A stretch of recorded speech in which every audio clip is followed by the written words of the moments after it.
I think it's huge. I think it's a really difficult area.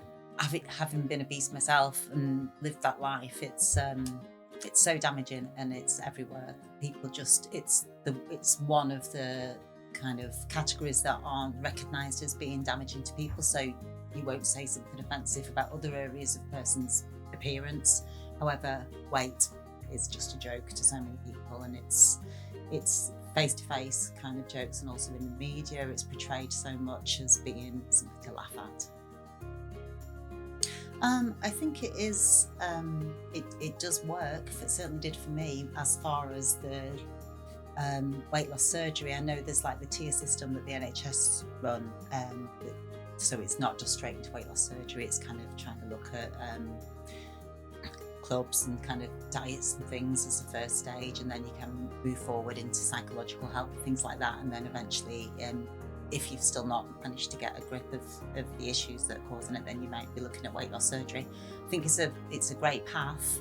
However, the time it takes and the referral process and everything is enormous in some cases. I did for a few years follow kind of Facebook groups and Obesity UK group and things, and I saw the struggles that people had trying to get on that system, trying to get some help. And I paid privately eventually after looking down that route, because I knew I just needed to deal with it for health reasons. I couldn't wait that long. Really important. Interestingly, I actually did go onto the tiers quite a number of years ago, probably about 8 or 9 years ago. I got referred because of my weight for the tier system, and at the first stage I was put into a psychological assessment and ended up doing a few sessions with the psychologist, I think, there. And it all ended up coming back to my eating disorder, because I was still tied up in my eating disorder at that point. And I walked away from that actually thinking, I thought it was coming for weight loss surgery. I wasn't. I needed this.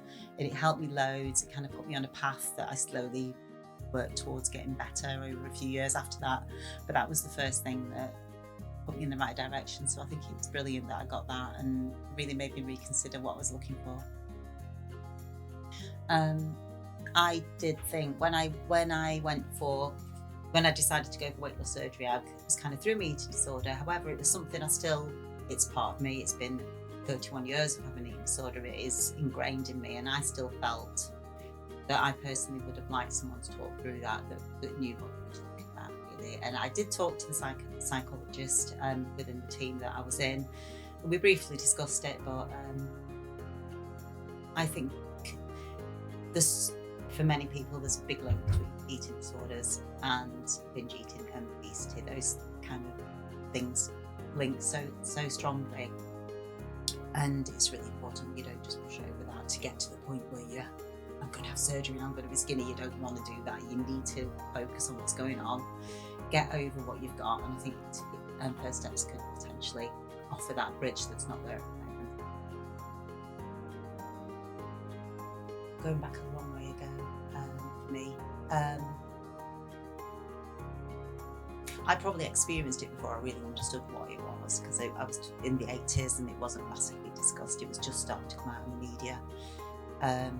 I just developed a behaviour, and over a couple of years it started to dawn on me that this wasn't right and wasn't healthy, and I did research myself then and kind of worked it out for myself, what it actually meant. I think it's much more talked about, much more accepted in society, and recognised. People can see the signs of it more. I think there's less embarrassment about admitting that you've got one. It's a more open subject, especially with like there's certain famous people and celebrities that have come out and discussed their own eating disorder difficulties. Has made it a lot more acceptable to admit that you do have the issues. And there are more services available that can support people as well than there ever were when I was going through it. I've tried a few times over the 31 years that I had an eating disorder. Didn't really get what I needed. I actually had a few little bits of support from First Steps, over the last, I'd probably say 12 or 13 years, where I've just dipped into groups. I've done some meditation with them, and I've joined some kind of support groups and things like that. But never directly asked for help. I just used to come in at the background and see if I could do anything, until 4 or 5 years ago, when I finally hit the worst low I'd ever been with my eating disorder, and asked for therapy and got therapy for the first steps, and that was the proper beginning of me getting better.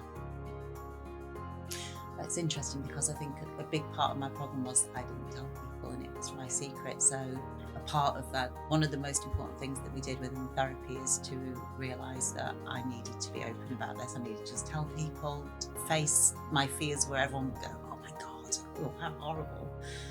And I told people that were close enough that I felt they needed to know, and the reaction wasn't what I expected, and people were really supportive. No, probably not, no. It felt gradual. I just got over little things as I went along. I started off just taking time out from work. That was huge. I stopped pretending that was okay. I told people at work I had this problem, I needed some time to get better. I took time out.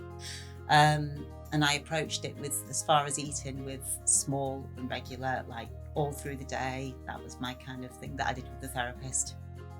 That worked really well, to start to learn signals in my body, and to not starve myself to meet those needs when they came up.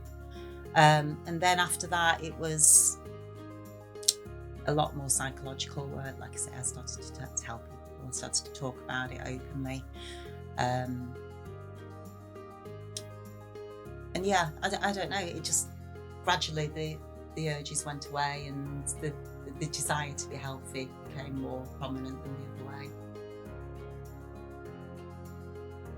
And the most important, I think, would be, it doesn't have to be a secret. Don't let go of the feeling that you have to keep this to yourself. It's okay to share it. It's important to share it. It'll help you. Secondly, there are support groups like First Steps that are so important and so valuable, and don't feel that you have to be really bad before you reach out. You have to reach a certain criteria. As soon as you realise it's a problem, get the support as quickly as you can. Try to not let it linger into 31 years.